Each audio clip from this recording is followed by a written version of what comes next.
Now, the government's powerful Ministerial Committee for Legislation has just advanced a crucial new bill seeking to deter illegal prostitution, or more specifically, to deter people who solicit prostitutes.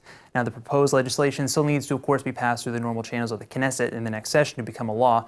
But if and when it does do that, the new legislation would punish Johns with fines, giving repeat offenders as much as 75,000 shekels worth of fees.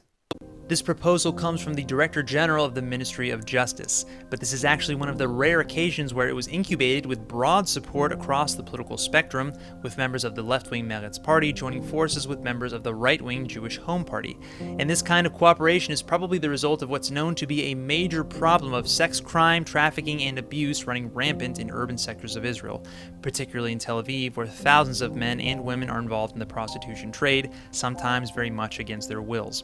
That's why the committee has also announced a new joint program to help rehabilitate those who have suffered in either the prostitution or the sex trade industries.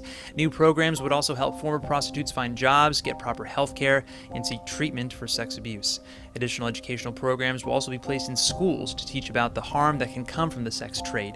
While some argue that women should have a right to choose this line of work for themselves if they so wish, others point to the inherent corruption, abuse, and systemically linked crime rings through which prostitution runs. This kind of setting makes the possibility of exploitation and irreparable harm a very serious one. Over the last 10 years, sex crime cases have spiked by 22% in Israel.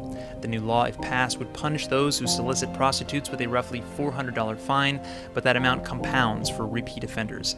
Many are hopeful that these are the first steps towards ending a very dangerous trade.